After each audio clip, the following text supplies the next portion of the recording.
All right, so now we're in Psalms chapter 7, and it says this. It says, a meditation by David, which he sang to Yahweh concerning the words of Cush, the Benjamite. Now, this is the only time that this Cush, the Benjamite, is mentioned, and if you look up the meaning of Cush, it means black. And Benjamin means son of my right hand. So that's kind of a description of Satan.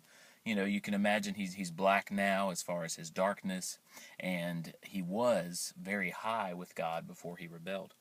And so this is concerning the words, and we'll see that David's under attack, and we can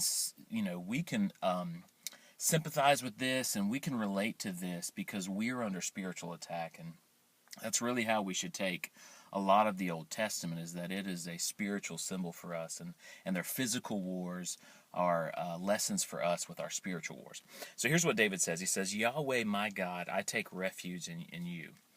Save me from all those who pursue me, and deliver me, lest they tear apart my soul like a lion. And that's another description of Satan. He roars like a lion, ripping it in pieces while there is no one to deliver. Yahweh my God, if I have done this, if there is any iniquity in my hands, if I have rewarded evil to him who was at peace with me, yes, if I have delivered him who without cause was my adversary, let the enemy pursue my soul and overtake it. Yes, let him tread my life down to the earth, and lay my glory at dust. Selah. So as regards to Satan, we didn't do him any wrong, did we? Right? This Satan, or this angel Lucifer, just decided to tempt us and to turn us against God and to harm us, and we didn't do anything wrong. And I think David's talking about an enemy of his, and he's saying, if I did something wrong to this person, then may I be punished for it. And we didn't do anything wrong to Satan. But here's what I love. He says, that he takes his refuge in God.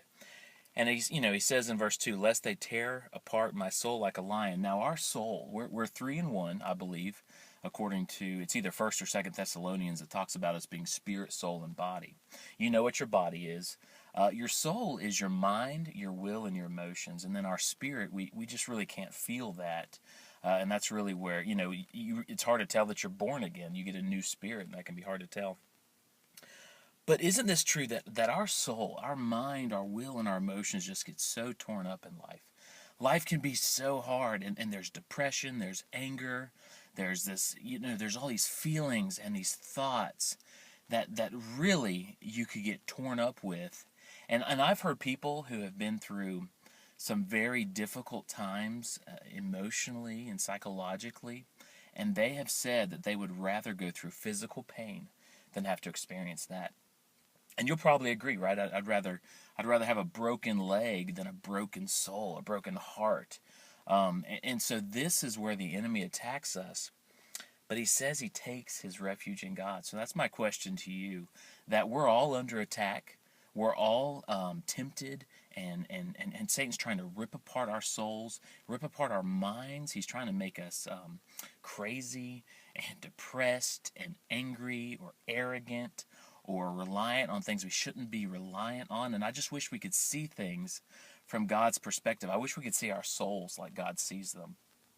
Man, you could see people that were born again with a healed spirit. You could see people that have been walking with God and taking their refuge in Him, and their mind is at peace. God has been reconstructing their mind. If you imagine somebody's soul who's lived this life and been wounded, if you could imagine them like somebody in a horrible wreck or in a horrible war, and they've just been damaged, then you imagine God coming in and healing their soul, putting them back together.